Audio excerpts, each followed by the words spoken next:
I'm Bertram Souza, co-host of the Scribbler Group podcast, retired editorial page editor and Sunday columnist of The Closed, Youngstown Vindicator, and author of No Holds Barred, a book dedicated to the 150-year-old newspaper. And I'm Cynthia Rickard, co-host of the Scribbler podcast, a retired editor of the Youngstown Vindicator and editor of No Holds Barred. Earlier this month, we launched a weekly podcast series, COVID Pandemic Inside Stories, that featured Dr. Raed Dweik, chairman of Cleveland Clinic's Respiratory Institute, ICU nurse Gilad Toslu of Canfield, who spent a year working in a New York City hospital, and Dr. Jonathan De Silva, whose essential kidney transplant surgery has been put on hold by the healthcare system because of COVID. Their stories are compelling and instructive. We round out the series today with a conversation with James Thomas, a Mahoning Valley pharmacist who, like his colleagues, has come face to face with the reality of the COVID pandemic. James will share with us his experiences of dealing with both individuals who believe that the virus is to be taken seriously and others who continue to insist that it's no worse than the flu. We'll also explore with him some of the home remedies that were touted by Donald Trump when he was president, such as injecting bleach into the body to kill the virus. James, thanks very much for being with us. Appreciate your time. Welcome. And Thank you very much. Let's start by having you tell us about yourself, about your background, and then we'll go to questions. Sure. I graduated from Duquesne University School of Pharmacy with a doctorate in pharmacy in 2014. Since then, I have had experiences in hospitals, in nursing homes, at insurance companies, in informatics roles, and the vast majority of my time was in retail positions. I had been a retail pharmacist for Kmart, Rite Aid, several different organizations. As of right now, I am part-time with Rite Aid, still in a dispensing and a vaccinating role. I also have recently taken on an informatics-like role as well at another location. Throughout this time, my focus has been primarily, while working in retail, focusing on clinical objectives. I spent a lot of time not only in the dispensing of medications, but in vaccine administration, as well as clinical services that the average patient doesn't really know that your pharmacist is also performing. So I hope to get a chance to actually talk about, some of those services and some of the questions we go, just to give an idea of what more your pharmacist actually does. Great. Yeah, so let me begin, and I think this goes to the heart of this whole debate we're having, by reading this quotation from former President Donald Trump. And here's what he said, quote, "The left is now rationing life-saving therapeutics based on race, discriminating against and denigrating white people to determine who lives and who dies. If you're white, you don't get the vaccine, or if you're white, you don't get the therapeutics." Have you received any such edict that says that whites are not to receive vaccines or therapeutics? And doesn't this kind of inflammatory rhetoric undermine the effort to get more Americans vaccinated? In all honesty, it is an awful rhetoric to hear. However, I don't really want to weigh on anything in a political sense. What I will say, though, is that is completely false as far as who can and cannot have access to the vaccine, who can and cannot have access to the therapeutics. These vaccines, the therapeutics, have been available. Right now, the vaccine is widely available everywhere. I haven't had any problem with such a thing like that. Right now, it's been more trying to get people to want to take the vaccine more than it's been trying to, figure out who gets it. I mean, we're at the point now. I mean, we've had the vaccine in this country for over a year now. And originally the protocol for determining it was the patients that were highest risk. And those were patients that were from living in close quarters with a lot of people. These would be things like nursing homes, jails, things like that. And those were what was getting the vaccine first, because those are the patients that they would have been the most vulnerable, especially when it came to the nursing homes. These were the elderly patients, the patients whose immune systems needed a boost. And these were also the patients that were going to be in closest proximity, because it was a lot of patients who were elderly, geriatric, or sickly in one area. As vaccine became more available, the next thing to focus on was age groups when it became available to the general population. Again, focusing on elderly or geriatric patients, and then patients with comorbidities, because what we discovered is that patients with comorbidities had a higher chance of fatality once they got it. And then each state gradually, as supply continued to increase, we were able to give it to more and more patients. What I can say is, especially during the time that vaccine was limited, we did our absolute most. I am not aware of any pharmacist or any clinician that would let vaccine waste because a patient wasn't necessarily in a group.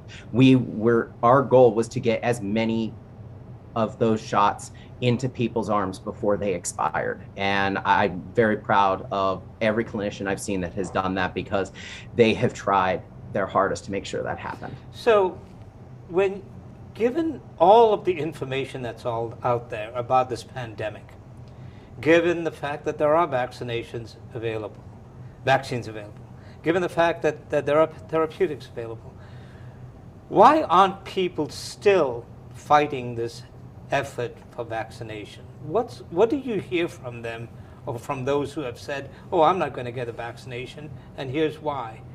What's the why? The why, there's no simple, easy, there's the one why that's going to hit, all the people. If there was one simple why, there'd be one simple answer, and we could all go home by the end, in the next couple of weeks. And I hate saying that kind of answer, because even when it comes to something clinical, I have to sometimes tell patients, it's not a simple yes or no. We like simple yeses or nos. We're at the point now that there's a vast amount of reasons out there why someone may or may not want to get the vaccine. A lot of patients are afraid of the side effects. A lot of patients are afraid of that they have some of the conspiracy theories about microchips in the vaccine, which there's not, or things like that. And then there are the vast majority of patients still are convinced that the vaccine is not going to be effective, or it's not going to help them personally. And I think that's really it. And the thing we have to try to get to, when it comes to conspiracy theories, we can debunk them all day, but the people who are going to want to believe in the conspiracy theories, that's going to take a lot of dialogue to try to handle out. But for the patients who are either afraid or believe that it's not effective, those are the ones that we can try to target, because we have to try to talk on them. We have to try to talk to them. And the important thing when we do that is we have to make sure there has to be a dialogue. I can't just stand there and say, it works, take it. I need them to talk back with me. I need to ask them, why do you think it doesn't work? Why are you afraid? Because I need to tackle those issues head on, one-on-one. Because what it's going to be is I have to just say the side effects are minimal. No, I can't just say that. I have to know, what side effects are you worried about? What do you think is going to happen? Because I think we're at the point now that this simple answer of the side effects are minimal isn't going to be enough to handle it now. So we have to start answering those questions. Well, the side effects do kind of knock you on your bottom sometimes. I've had it with all 3 shots, actually. So I wouldn't consider them minimal. I would just consider them less of a threat than dying from COVID. So what do you say to, can you give us kind of a rundown of some of the fears that people are expressing to you and what your answers to them are? Sure, absolutely. And yes, you are right. They are side effects that do actually happen. And yes, they can do that. When I say minimal, I'm talking more of like in the grand scheme of things. You're right. It's definitely minimal compared to dying from COVID. And when you think about the fact of, how many days are, how many days or even in a year, let alone an entire person's life. In general, the vast majority of symptoms for most of the patients I have seen do tend to resolve in 24 to 48 hours after appearing. So yeah, and I will admit, some of my side effects were a little heftier myself, but the things are, it's perfectly fine to handle. It's perfectly fine to go through. Yeah. And it is a small part of your time. Yes. And there are ways to mitigate those risks. And so that's actually kind of the answer to part of that is how do you mitigate some of those risks? And I've noticed that if you can take the time to rest the next day, to stay well hydrated, stay well nourished, things like that. I will admit, I have worked after getting one of my vaccines and just running around all day after that. It amplified it, and it was not a fun time. Yeah. That being said, better than having a trach down your throat, though. it is definitely way better than having, and I think that's what we need to talk about right now, is that it's way better than that. It's absolutely better than having a trach down your throat, because I don't think people realize what it takes to have a trach in your throat. Number one, you're most likely unconscious, but even then you are going to need to have paralyzing agents in there to make sure that you don't try to bring the trach up. There's a lot that goes into doing this. It's not a simple mechanical device that's just there, helps you breathe, and you're happy. It's a very, very harsh biological process. I don't think we have enough fear as to what the end game can be when it comes to this. But when it comes to some of those fears, when we talk about those side effects, I just talk about what the side effects are. In general, most of the side effects you'll experience are going to be fever, pain, chills. You may have a headache. What kind of pain? I'm sorry, what kind of pain are you talking about? Sure. Pain, there's a couple types of pain. Some of it is possible, especially the people who are going to have even the most mild symptoms. You can still have what we call an injection site reaction. That can happen with anything that's actually injected. Sometimes the body just doesn't like it. You have a small amount of inflammation at the injection site. So that could be a localized reaction. However, you can also have what feels like a muscle ache throughout the body. That was my worst symptom. Was intense muscle aches, You can also have, but in general, it's going to kind of be somewhere in between those. Again, you can have just the muscle ache. I know for my first one, it felt like a really sore tetanus shot. My arm was very, very sore. I didn't have the full body muscle aches with my first shot.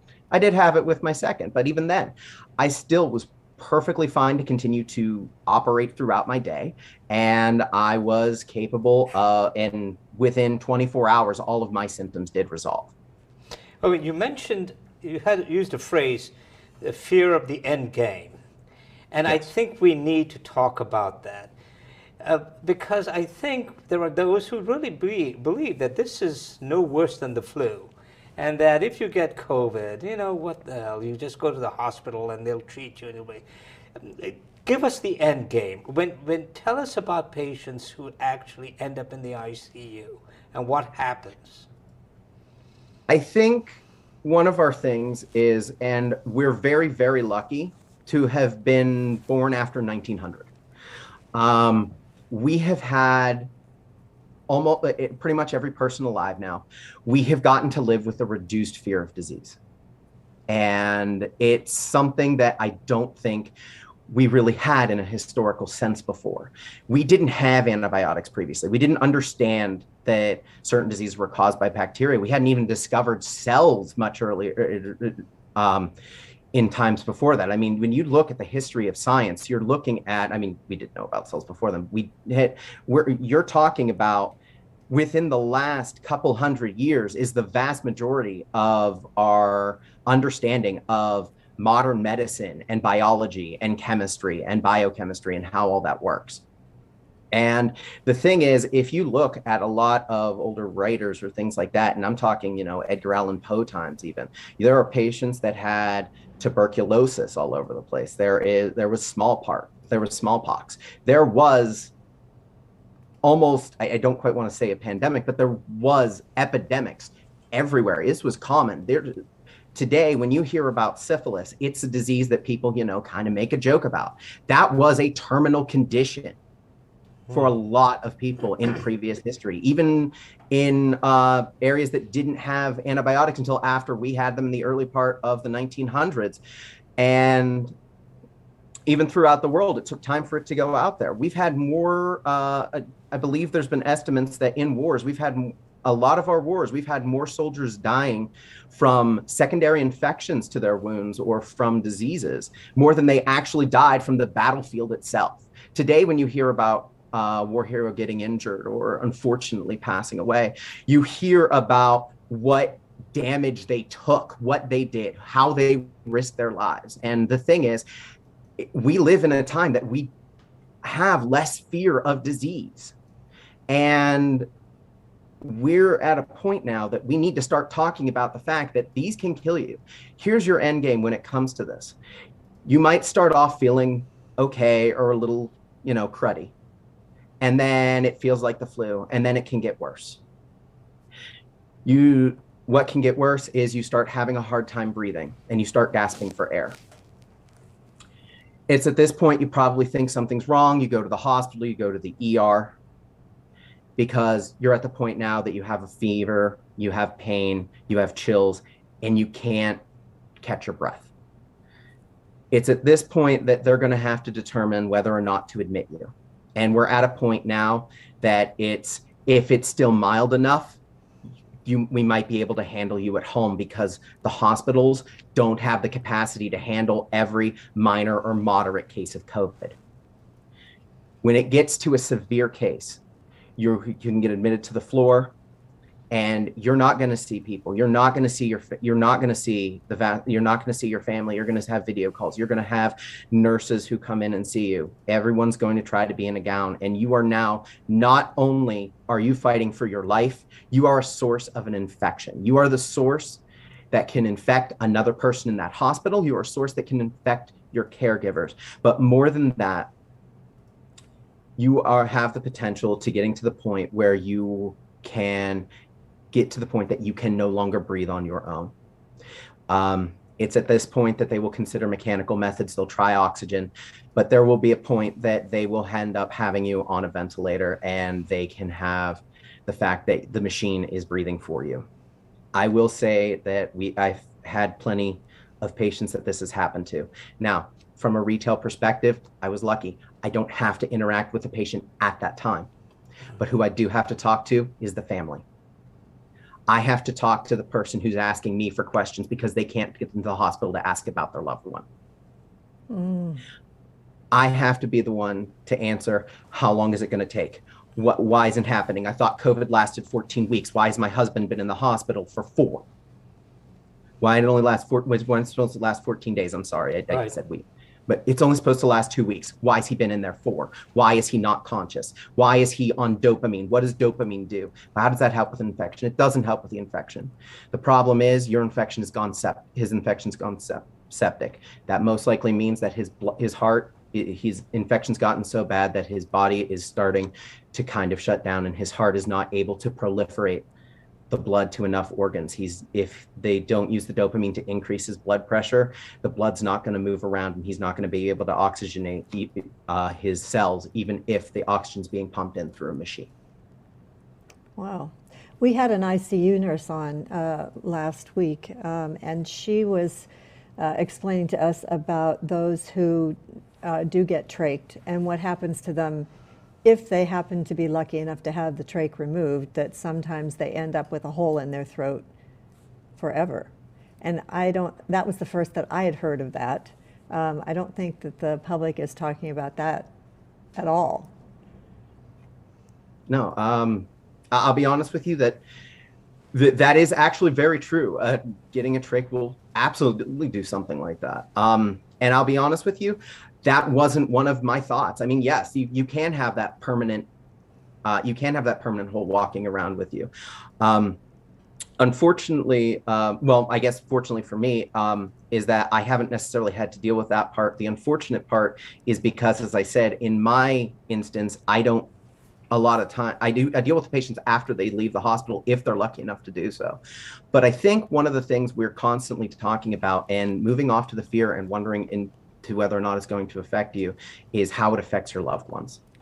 And I've had more conversations with loved ones about what's going on, what to do. And hopefully you have some questions about that, because that's a lot of the experiences I've had has been when when they need answers and they don't know what to do. So let's talk about that, because that was going to be my question, because we had the perspective of the Cleveland Clinic physician, we had the perspective of the ICU nurse, we've had the perspective of a patient waiting for a kidney transplant who's been told it's a non-emergency, even though he's on dialysis from 6 to 8 hours a day. So give us your perspective. Tell me, or tell us, and tell our viewers what you see and what you're hearing, and you know, what the loved ones are talking to you about. So one of the worst calls to get is to get called and told your loved one's in the hospital, to get called and asked, I don't know what's going on, my husband's in the hospital with COVID, tell me about it. I have had patients that have passed away in the hospital, and I've had their loved ones contacting me every couple of days saying, hey, this got updated. They told me this real quick from the hospital. Someone called me and told me this is thing, but they didn't really have the time to, you know, explain what does this really happen, or I didn't understand it. So can you explain to me what happens when, you know, this is like I was talking earlier about dopamine. Why is he on dopamine? How does that help with an infection? So these are questions. These are questions that you're getting from the family as they are in the hospital being treated. Unfortunately, I'm talking about the ones from the family while the patient is in the hospital getting treated. Yeah. Family cannot be there. Right. Okay. So that's one of the things I would say, is that you have to remember that when you're in the hospital, people who care about you aren't, and they're going to want answers, and they're going to need to look for them, and I'll have them. I've had the unfortunate chance or opportunity, and it's happened many times, where a patient I have asked, please get your vaccine. I have extra vaccine. I will give you your shot. I don't care about an appointment. I have it. Please come in. They're ones that I knew were particularly vulnerable, and I've asked them to come in.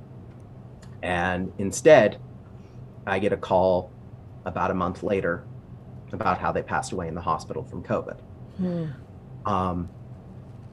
I get calls. And did they express any regret to you about not getting the vaccine when that happens?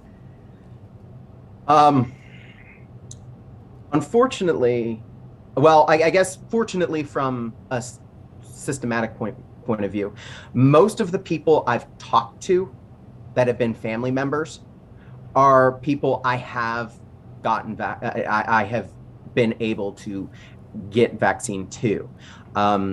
There are some of them I have not, and there is some regret.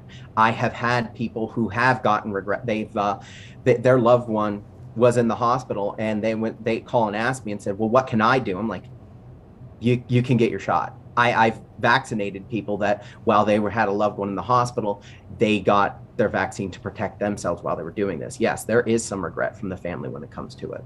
I guess it kind of depends. Sometimes we all know that we have that family member that in our own family that as much as we wanted the shot, they're not getting it. Mm-hmm. We've all had that family member. So a lot of the times the people who I talk to who give me the update are the people who are a little bit more adherent to their medication schedule, and these are patients who I a lot of times have had the conversation before in the past and may have even vaccinated them before their loved one had ended up getting COVID. James, in addition to the vaccine, the vaccinations, there are also therapeutics. What are they? Can you explain what those are? And you know, and are the families coming to you, the family members coming to you and asking you for them? So instead of the vaccine, you're talking about the things like the Remdesivir and the newer ones that are coming out. The thing is, the newer oral medications that are out right now, they are very limited in supply. They just hit the market. They're just being manufactured. They can't be everywhere. The thing is they are very similar in concept to medications that are already on the market for flu, not necessarily how they work, but the idea of when to use them. And that is that the idea of these medications are after a positive test, it is to reduce the duration and try to reduce the severity of disease. The things are given the limitations on supply right now, not to mention the potential for side effects and interactions. The thing we have to remember is that when it comes to vaccines have very, very minimal interactions with any medications you're taking. I'm not going to say that they're completely free of any interactions with medications, but in general, vaccines tend to be very, very easy compared to adding a new chemical entity into the body by taking a medication, because by taking a medication, now it is a whole systemic issue. It's something that you have to take multiple times because you have to worry about clearance. And these are all things that happen. I know that one of the newer ones on the market tends to have interactions with a liver enzyme 3A4 and medications that are cleared from that. So it becomes what medications do you have to stop taking in order to take a medication for this? So beyond that, because of the potential for interactions with your medications already, because of the limited supply, and because these medications, and I will admit, they're newer on the market. So I can only tell you, what's the projected side effect. I can't tell you, from experience, I've had patients that had this, that, anything like that, because I have not had the opportunity to dispense that medication yet. But because of, again, potential for side effects, the potential for drug interactions, and the limitations on supply, you'd really only want to take this if you're a patient who's going to end up being high risk or in moderate to severe disease to begin with. Are they asking you for any over-the-counter remedies? Because I've had unvaccinated friends, both in their 40s and in their 80s, who have said to me, and have had COVID, and said, my immune system's working just fine.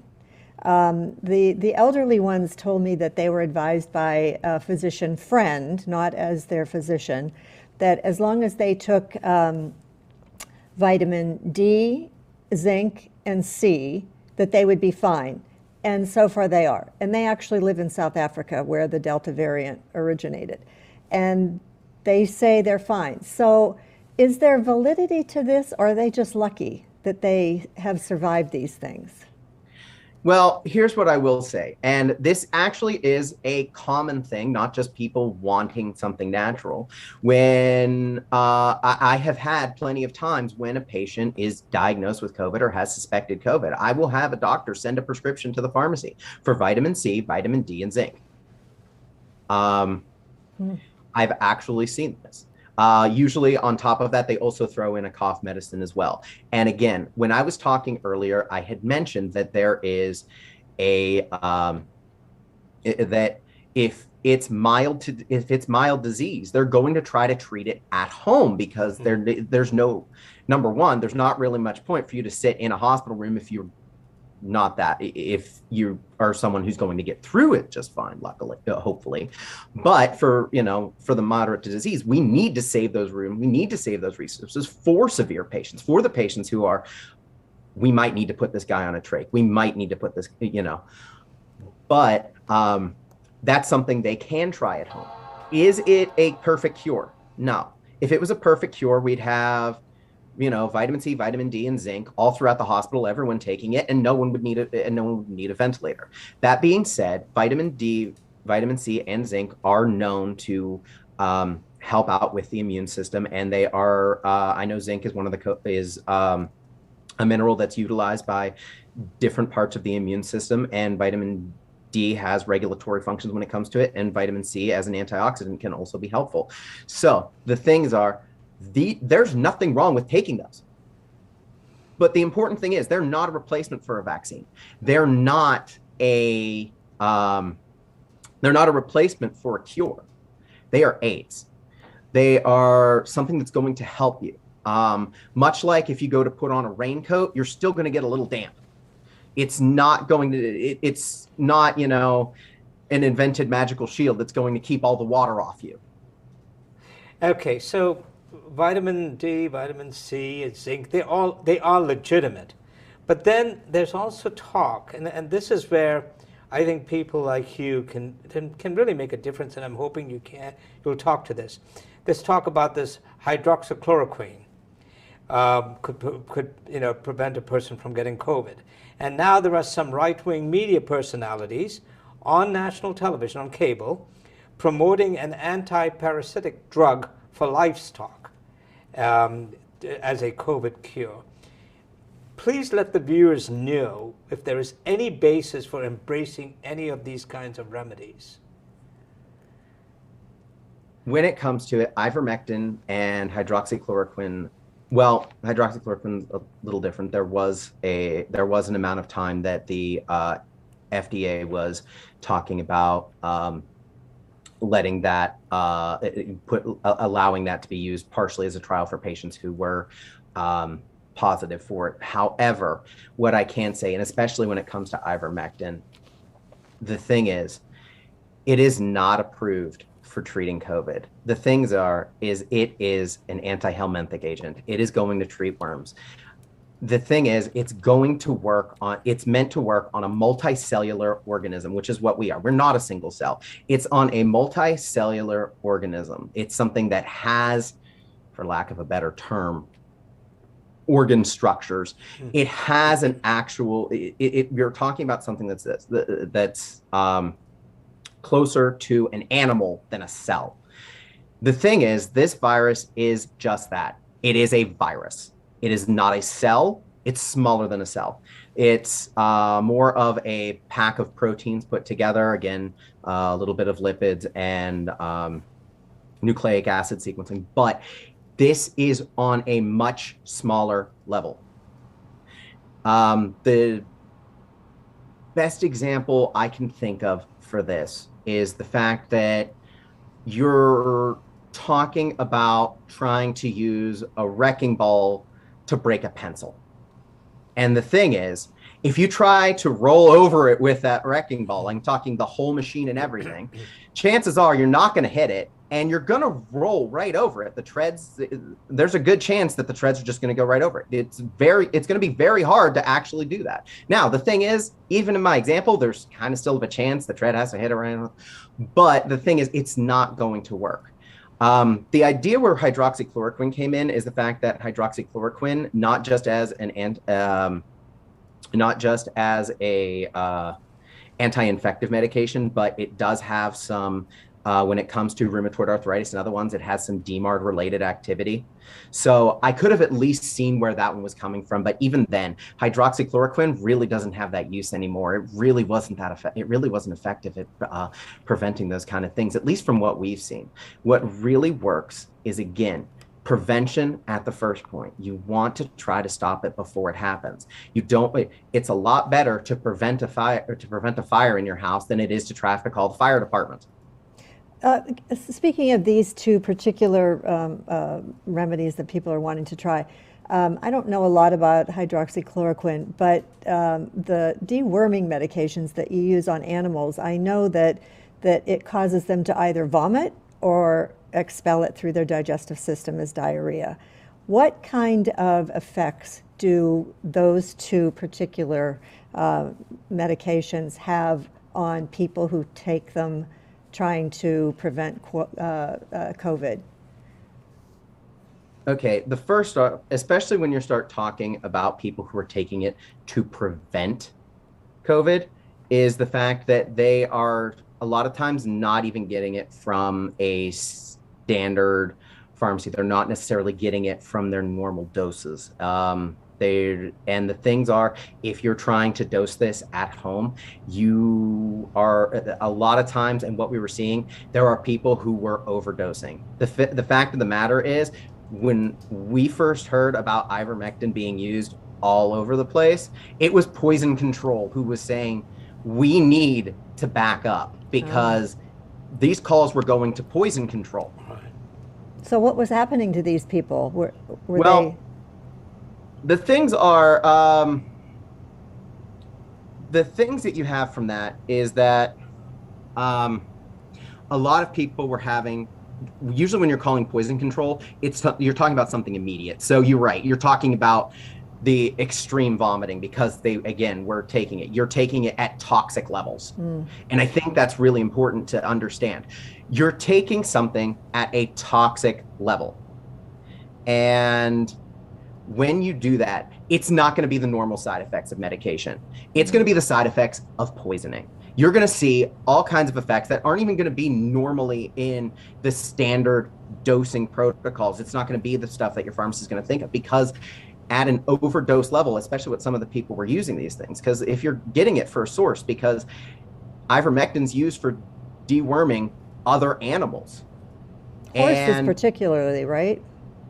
Yes. So they're much bigger weight to begin with.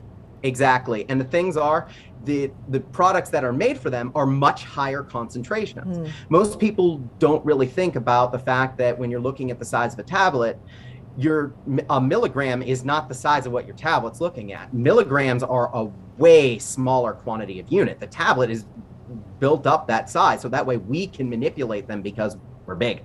And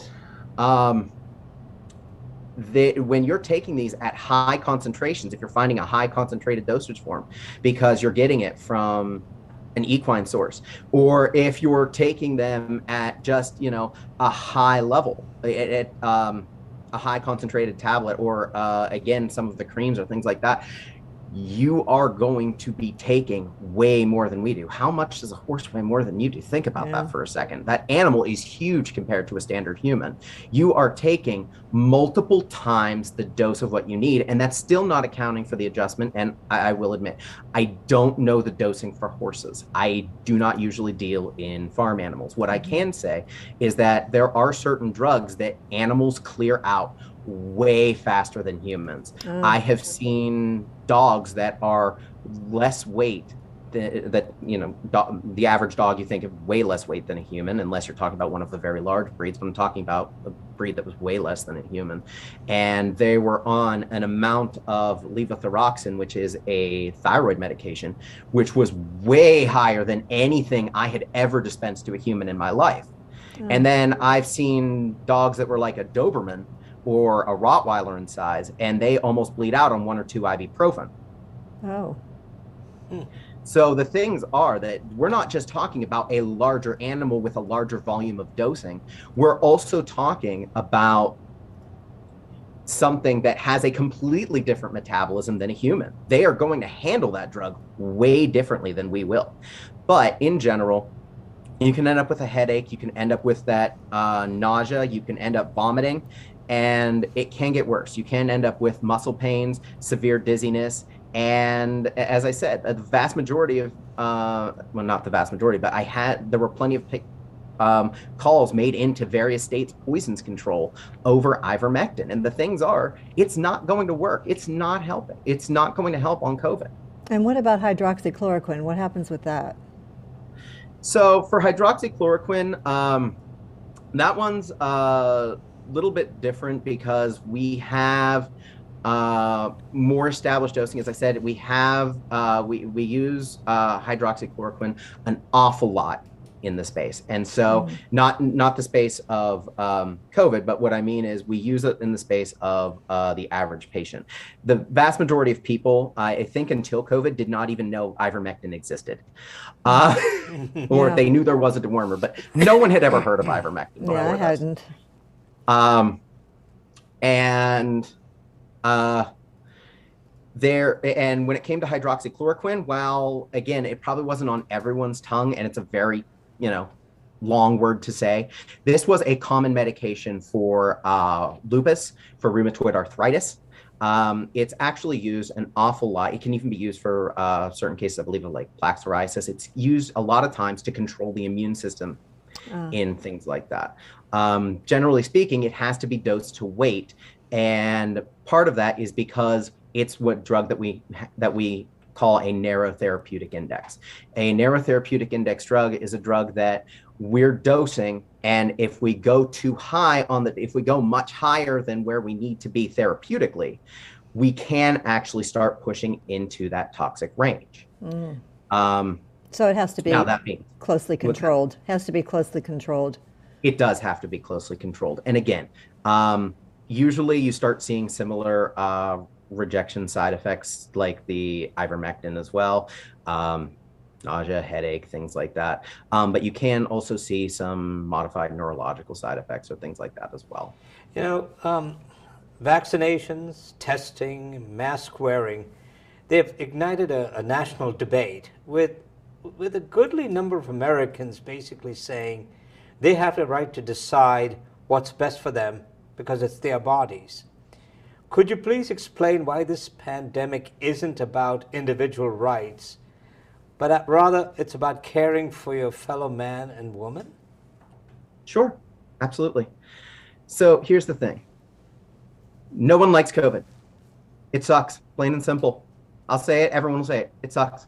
Okay? The people who want the vaccine, COVID sucks. The people who don't want the vaccine, COVID still sucks. Okay? That's just it.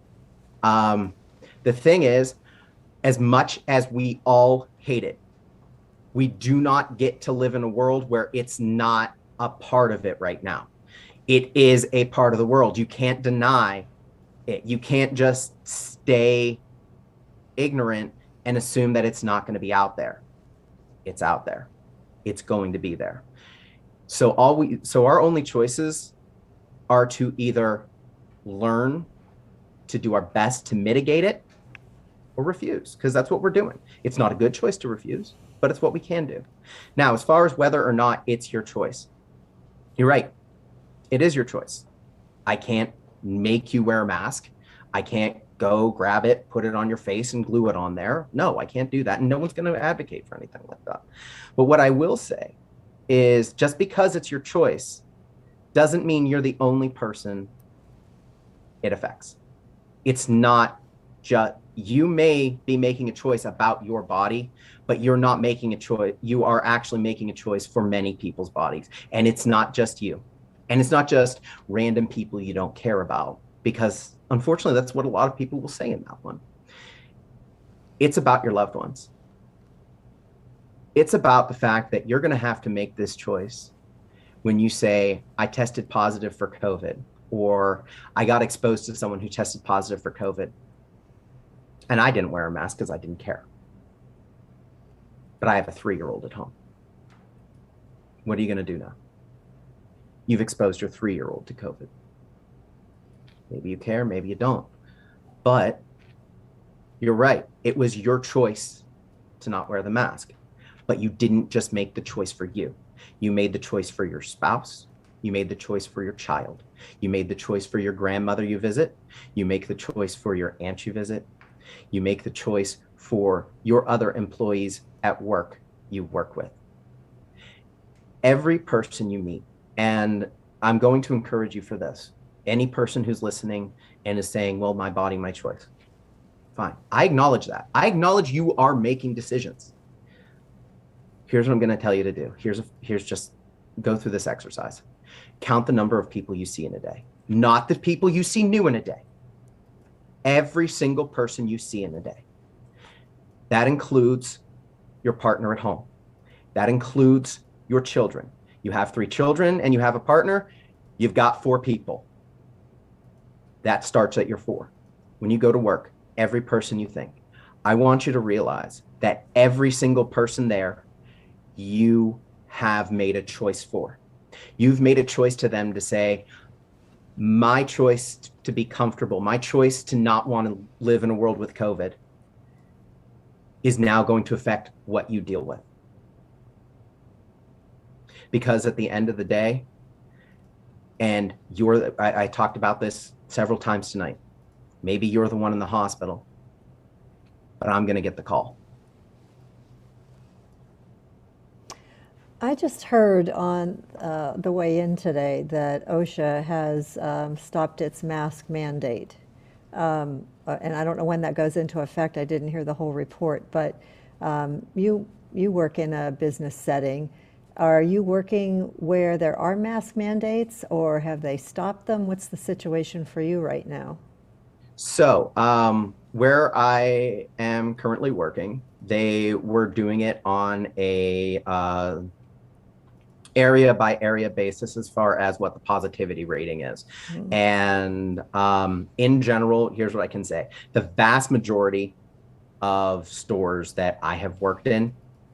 Well, every store I've worked in, I shall say this, every store I have worked in since probably last year, April or May, I don't know, time kind of has been extending anymore. Yeah.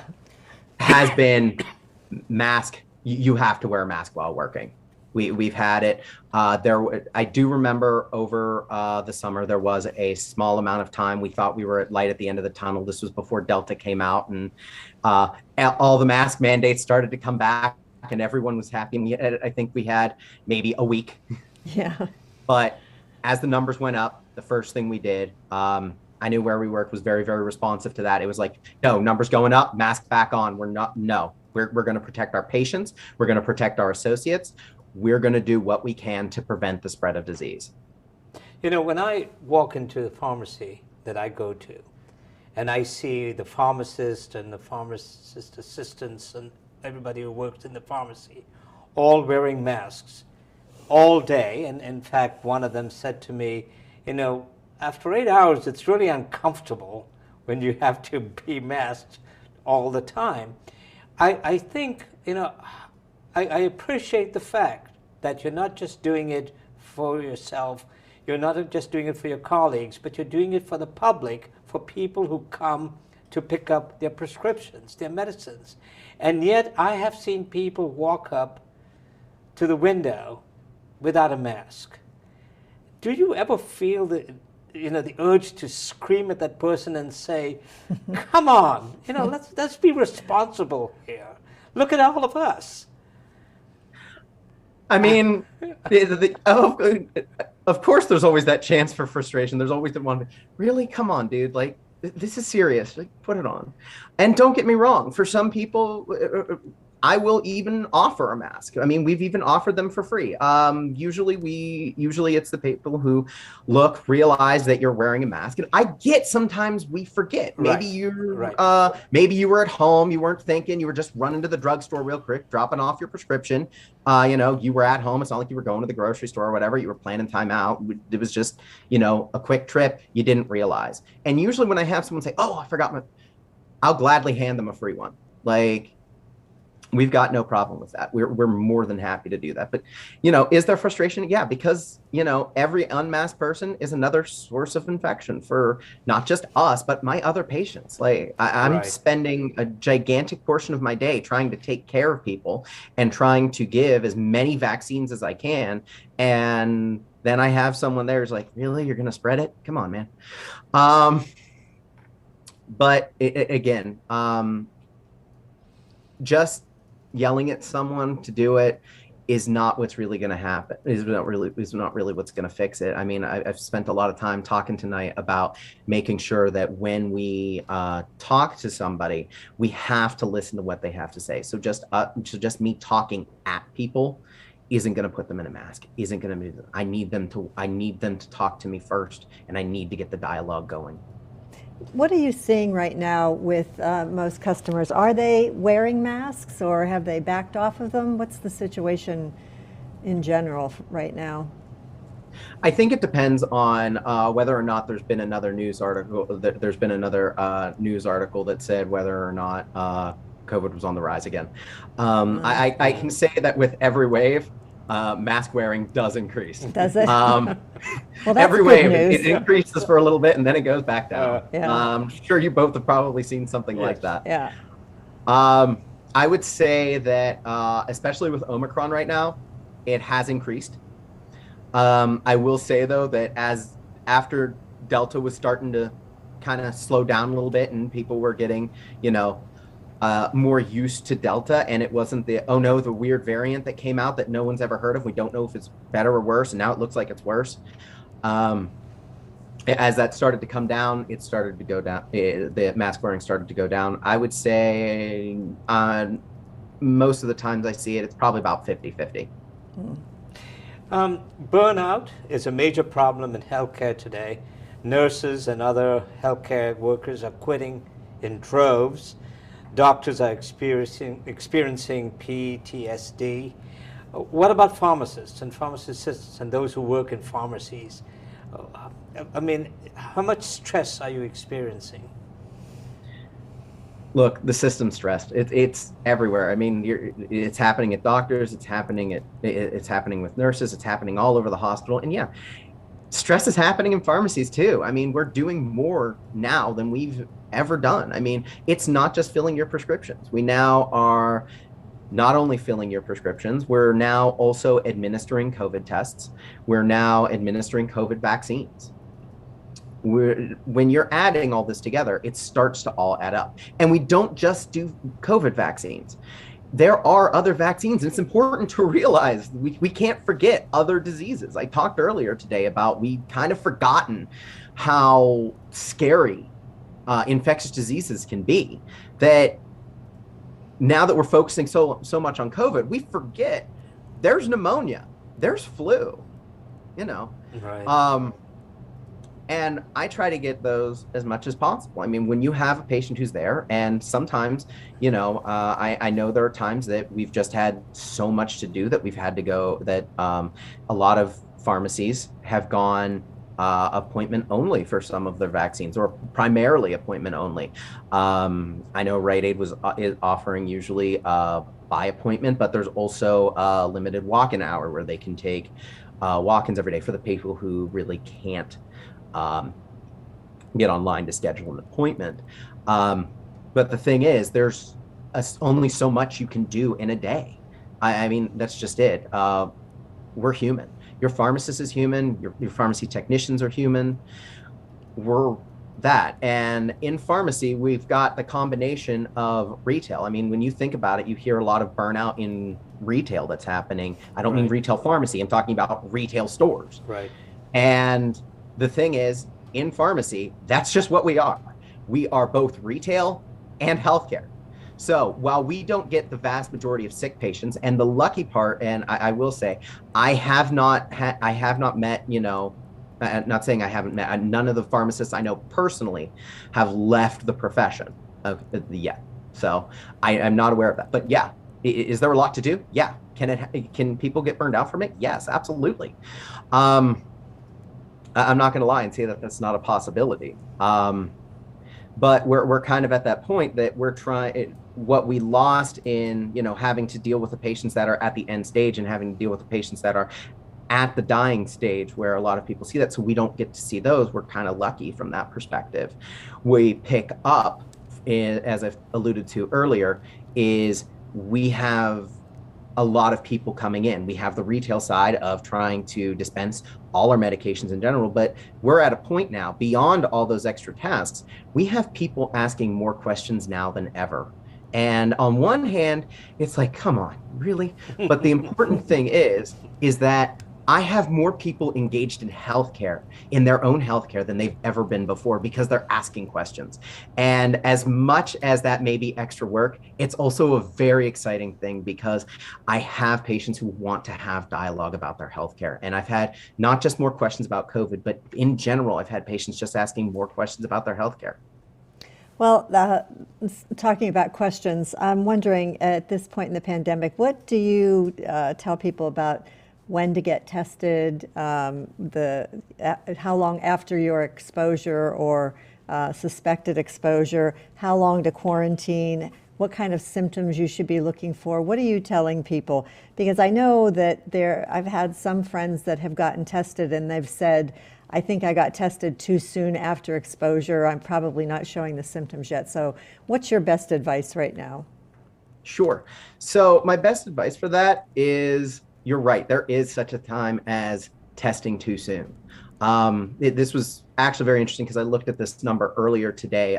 In Ohio, our positivity rating is about 28%. And for what that means for anyone who doesn't necessarily know, is that positivity rating of 28% means that 28% of the people who are receiving a COVID test of some kind are coming back positive. And the thing is, not everyone's testing. And you're right about the time frame. If you test too soon, your test is negative, but you might be a positive tomorrow or the next day. In general, the pre-Omicron era, which I feel like isn't an era anymore, was about 5 to up to 14 days, but I would say the sweet spot for a lot of them, I would have said, was about 5 to 9 days, from at least from what I had seen, was the time frame to really get tested. So if you had just gotten exposed and you had, I went to Thanksgiving and I think my cousin might have had something because he had some kind of mysterious thing. Can I get tested? And if it's the day after Thanksgiving, you're good. Unless you had COVID before you went, you're going to be negative. Okay. You're going to be negative probably until about Monday or Tuesday, regardless of whether or not you got it. With Omicron, its incubation period it does appear.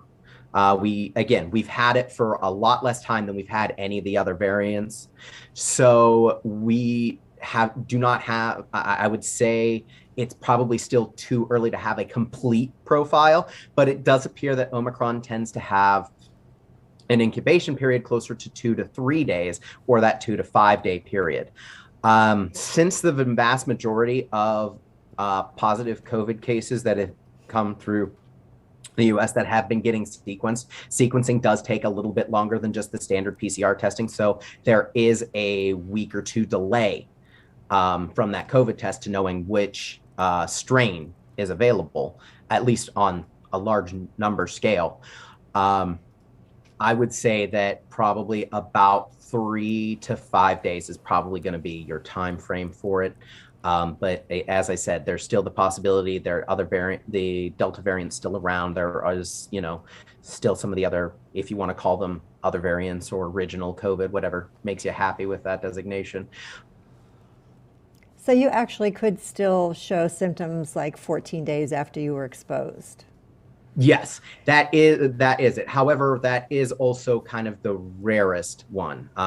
You're talking about taking the non-predominant variant, and you're talking about waiting what was the pretty much absolute longest incubation period possible. So would you suggest waiting at least 5 days, regardless of what variant you're talking about?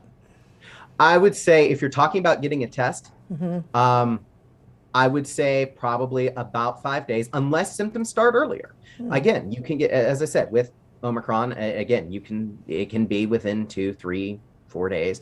But I would say if you're talking about just in general, assuming all variants are equally predominant and prevalent, yes, 5 days would be a good one. But again, if you start having symptoms, obviously. Now, as far as a self-isolating time, I would say after an exposure, I would still recommend, I know the original one was originally 14 days and they cut it down to about 10 days. And I would recommend at all possible 10 days. If you get to your 5th day and you've had a COVID test that's negative, fine. Now, I will say the CDC has changed their guidelines, but the important thing for that is that the 5 days doesn't mean 5 days, no symptoms, you're free. It was 5 days and then wear a mask. It is 5 days, then wear a mask for the next 5 days. So it's still 10 days that you have to think about isolating yourself from other people. We need to start viewing that putting on that mask is a way I can kind of socially isolate, kind of speak. And that's what those last 5 days are from it. But it's still 10 days of treating yourself like you might have something, even if you don't. What about the home test kits that everybody is going to be getting? How dependable are they? How accurate are they? What do you see happening? Okay, so the home test kits, and there have been several on the market. As far as which one anyone gets, I mean, there are various ones of various different grades. I can't speak to all of them, but what I can say in a general sense, the at-home tests are going to be a rapid antigen test. The thing is, they are less effective than a PCR test. Now, that does not mean they are useless. They are a good test. They are not 100% accurate. They are not as accurate as a PCR test. We don't have anything that's fully 100% accurate. But there is potential for both false negatives and false positives. A false negative is when the test says you don't have COVID, and you do have COVID. What I've noticed is a lot of times with the rapid tests, they are what's known as less sensitive. It means you have to have a higher viral load, or you have to be further along in your COVID infection to get a positive result. So what you might have gotten a positive result on a laboratory PCR test, that same patient, if they just are starting or at a low viral load, they're just at the beginning of their COVID infection, or they have a small, or their body's keeping it very, very well down, they might test positive on a lab test, but they might test negative at home because they don't have enough virus to do it. Okay, and finally, and we've come to the end of the hour, and we appreciate your time and the information and your knowledge. It's been very, very instructive. What would you say to someone who still insists that COVID is no more serious than the common flu? So, first thing I'd say, why do you think the flu is not serious? We have patients who die from the flu every year. You know, it's lethal as well. The thing is, what's different from that is COVID spreads rapidly, and that's the important thing. When you're looking at this, when, as I said, I was looking at a couple of the stats earlier today because, you know, why not? Mm-hmm. Not only are we talking about a 28% positivity rating, but we're also talking about what is a higher than a 1%, it's luckily fatality is slowly coming down. And I have to emphasize, it is painstakingly slowly. We were at a point that it looked like it was going to approach 1.5%, and it's coming down. It's still a little above 1%. But even if I round it down to 1%, because it's not close enough to 1% to do that, but even if I round it down to 1%, what I think we really need to realize is there's 300 million people living in the US. And if we're looking at 28%, it's between 1 in 3 and 1 in 4 people. And as I said earlier, and it's why I asked you earlier to go through your exercise, count every person you see in a day, right. Every person, because they count too. Every single person you count, picture every 3 to 4 of them, every third or fourth person, they have COVID. And now I want you to realize that 1 out of every 100 of those will die. That's the numbers we have right now. And we have 300 million people in the US. At 1% of our population, that's 3 million people. Right. That is 3 million people. That is a gigantic blow to our population if something like that were to happen. We don't want that. Even if, again, as I said, every 3 to 4 people, fine. That means that you're talking about 100 million probably out there in the wild that could have COVID, and then 1% of that is going to be still a gigantic number. These are deaths that don't need to happen. That is preventable. Okay, I just have one quick question. I have a friend who lost 2 young relatives to COVID who were fully vaccinated. I'm wondering if you can speak to why we're still having some of these breakthrough cases with vaccinated people and how common that is given the numbers that you've just talked about. So when you think about that, there is such a thing as breakthrough infection, and it happens. It does. The thing is, whenever we use the vaccine, we're playing a numbers game. And what we're trying to do is decrease the risk. But beyond that, we're also trying to decrease the severity of it. So just because you can get COVID after a vaccine doesn't mean it will be as severe. Now, I am sorry for your loss that you have lost people, that you have lost people close to you that had been vaccinated. And unfortunately, that can happen. The things are, there are changes. Viruses do change, bacteria do change. There is evolution in the works when it comes to viruses. And the things are, when you're unvaccinated, you become a petri dish because you have even more of the potential for the virus to stay in there longer and mutate. As far as, are there breakthrough cases? Yes. The thing is, you are trying to reduce the risk of disease or reduce severity if it happens. The thing is, not every person's going to fully respond to a vaccine as another person. What I'd like to talk about, though, and I did want to talk about this earlier, is that we need to start viewing a vaccine as a part of our natural immunity. Vaccines train your immune system how to fight the virus. It's still not going to be perfect. It is training for it. It is training the army of your immune system to learn how to fight the virus. And unfortunately, sometimes, no matter how well trained, we lose. But it does stack the deck in your favor. But unfortunately, there is still random chances. But those chances are going to be so much more mitigated with a vaccine than they would be if you didn't have it. Thank you, James, again. Thanks, James. It was for your time and also for sharing all of your knowledge and all the information you've given us. As we've said, this is part of the series, and we're going to put them all together, and we'll send you a link so you'll get to see all of that. And we'll also post it on our various platforms, online platforms, and we invite you to share it as well with, with other pharmacists and other people who might be interested in this.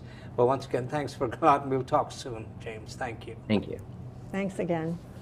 This brings us to the end of our 4th episode this month, focusing on the COVID pandemic. In the first episode, we spoke with a Cleveland Clinic doctor, another with a traveling nurse on the front lines, and recently with one man who awaits a much-needed kidney transplant postponed due to hospitals filled with COVID patients. Our thanks to pharmacist James Thomas for his insights. We hope this podcast series we've called COVID Pandemic Inside Stories will separate fact from fiction and inspire viewers to speak out on this important issue. Our podcasts are posted on Bertram de Souza's The Scribbler Publishing Group YouTube channel and Facebook page and WFMJ.com. And please make sure to like our podcasts on any and all streaming platforms. From COVID to politics to the mafia to the legalization of sports betting, we're tackling issues that we believe are of interest to the public. If you have any ideas for future topics, please message us on our social media platforms or email us at scribblerpod@gmail.com. I'm Cynthia Rickard. And I'm Bertram de Souza. Wishing you good health.